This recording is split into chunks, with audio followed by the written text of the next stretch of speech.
SV news కు స్వాగతం. ముందుగా హెడ్లైన్స్. జమ్మూ కాశ్మీర్ నుంచి 4 రాజ్యసభ స్థానాలకు ఎన్నికలు ప్రకటించిన ఈసీ.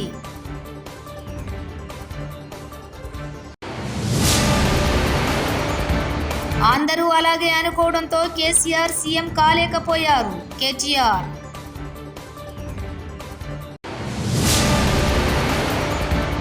విజయవాడ దుర్గమ్మను దర్శించుకున్న ఉపరాష్ట్రపతి సిపి రాధాకృష్ణన్.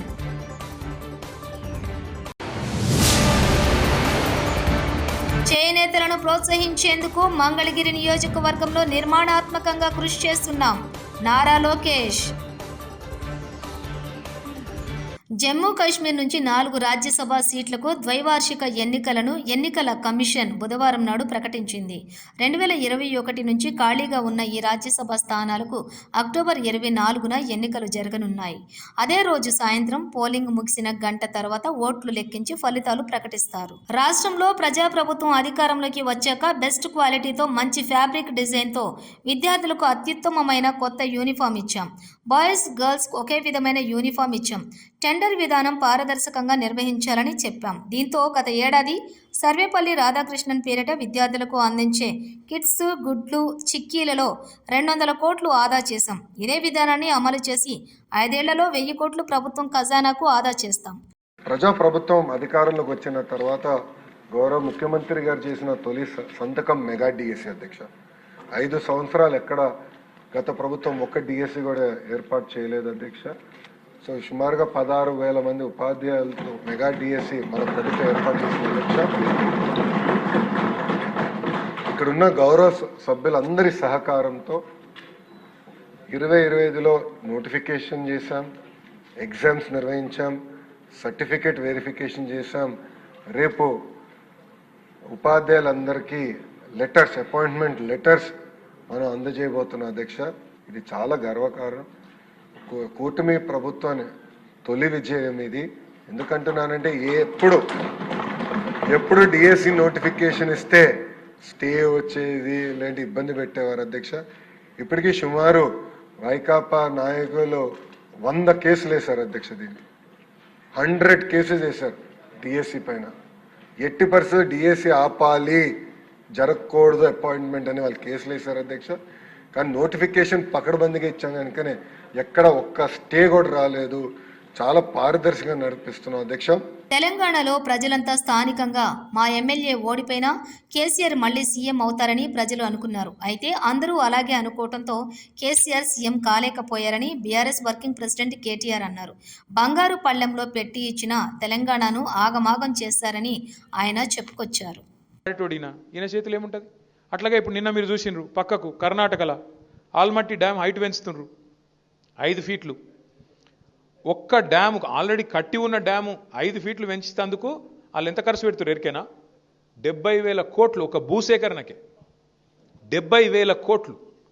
అదే కేసీఆర్ గారు 40 లక్షల ఎకరాలకు నీళ్ళు ఇచ్చే ప్రాజెక్టు దాని మీద 93,000 కోట్లు ఖర్చు పెడితే తిన్నాడు 1,00,000 కోట్లు తిన్నాడు వేసుకపోయింది ఇంట్లోకి. మనం ఎప్పుడైనా ఆలోచించినామా కనీసం? అరే 93,000 కోట్లు ఖర్చు అయిన ప్రాజెక్టులో 1,00,000 కోట్లు ఎవడెట్లా తింటాడు? మరి 1,00,000 కోట్లు ఈయననే తింటా బరాజులు ఎవడు కట్టిండు? ఆ పంప్ హౌజులు ఎట్లా కట్టిర్రు? ఆ సొరంగ మార్గాలు ఎట్లా కట్టిర్రు? మరి ఆ మొత్తం కాలువలు ఎట్లా కట్టిండ్రు? గన్ని రిజర్వాయర్లు ఎట్లా వచ్చినాయి? గిన్ని నీళ్ళు ఎట్లా వస్తున్నాయి? ఇలా భూమికి బరువు అయ్యేంత పంట ఎడికెళ్ళి వండుతున్నది అని ఎప్పుడైనా కూర్చొని ఆలోచించినవా? ఇక తిన్నాడట అంటే తిన్నాడు, తినే ఉంటాడు. ఇదిగో పూలంటే అదిగొత్తో ఒక అడిగినోడు లేడు, చూసినోడు లేదు. ఎవరు పడతా వాళ్ళు ఏది పడతా చెప్పుడు, మనం నమ్ముడు. ఆయనతో పోయి బాయిలో దుంకుతున్నామా, బుందలో దుంకుతున్నామా, ఏది చూసేది లేదు, పోయి దుంకుడేనే. నల్గొండ జిల్లాలో పోలీసులు 3rd డిగ్రీ ప్రయోగించిన గిరిజనుడు సాయి సిద్ధును పరామర్శించిన మాజీ మంత్రి ఎమ్మెల్యే జగదీష్ రెడ్డి. బీఆర్ఎస్ నేతలు యూరియా కోసం ధర్నా చేసిన యువ రైతు దానావత్ సాయి సిద్ధును దారుణంగా కొట్టడం బాధాకరమని, అతనికి అండగా ఉంటామని హామీ ఇచ్చిన జగదీష్ రెడ్డి.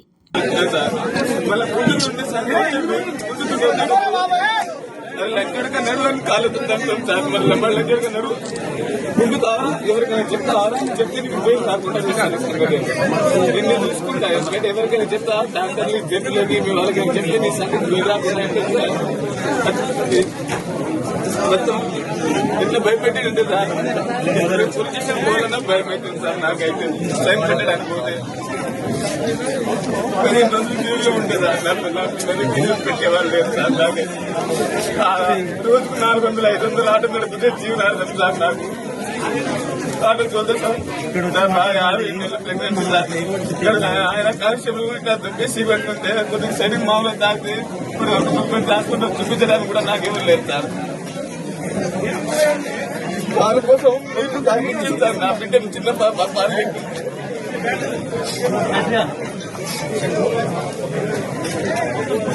వీడియో చూపిస్తున్నట్టు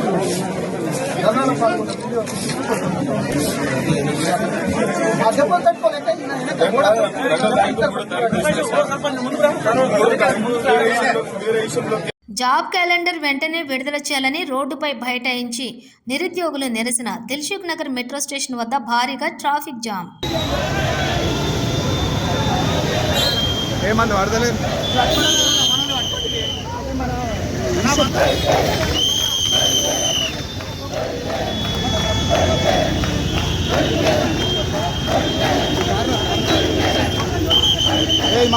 మధ్య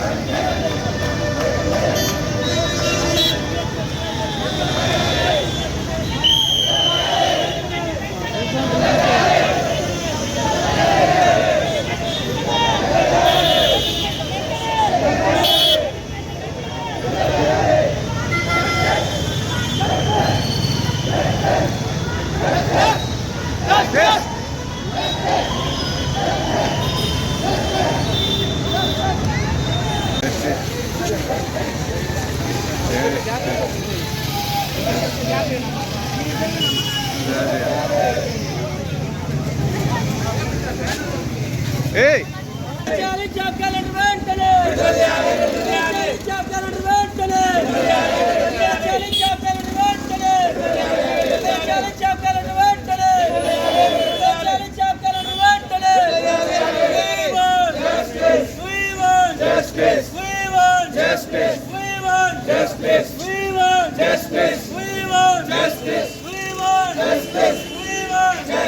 కేసీఆర్ గారి హయాంలో ఒక ఎకరం భూమి ఉంటే ధనవంతుడు, కాంగ్రెస్ హయాంలో ఒక యూరియా బస్సు ఉంటే ధనవంతుడు అయిపోయింది. ఇప్పుడు ఒక యూరియా బస్సు ఉంటే ధనవంతుడు అయిపోయింది.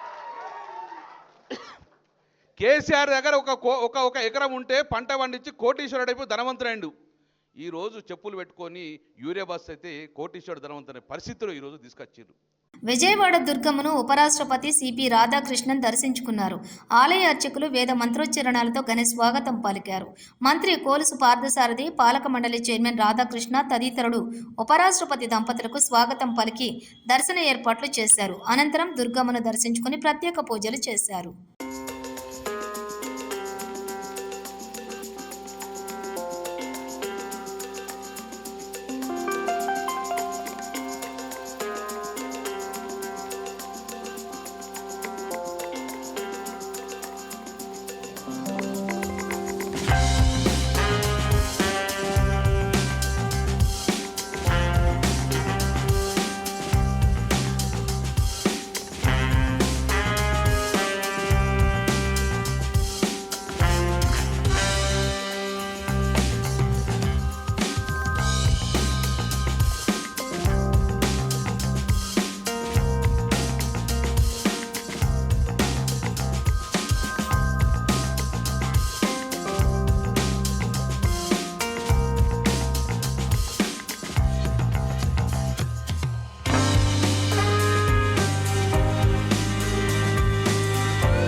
జమ్మూ కాశ్మీర్ నుంచి 4 రాజ్యసభ స్థానాలకు ఎన్నికలు ప్రకటించిన ఈసీ.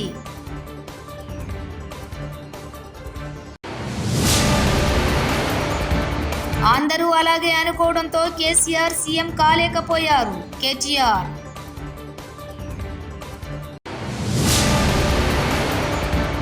విజయవాడ దుర్గమ్మను దర్శించుకున్న ఉపరాష్ట్రపతి సిపి రాధాకృష్ణన్.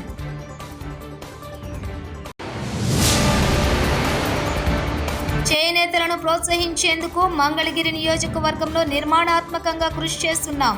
నారా లోకేష్. ఇవి బులెటిన్ విశేషాలు. చూస్తూనే ఉండండి ఎస్వీ న్యూస్.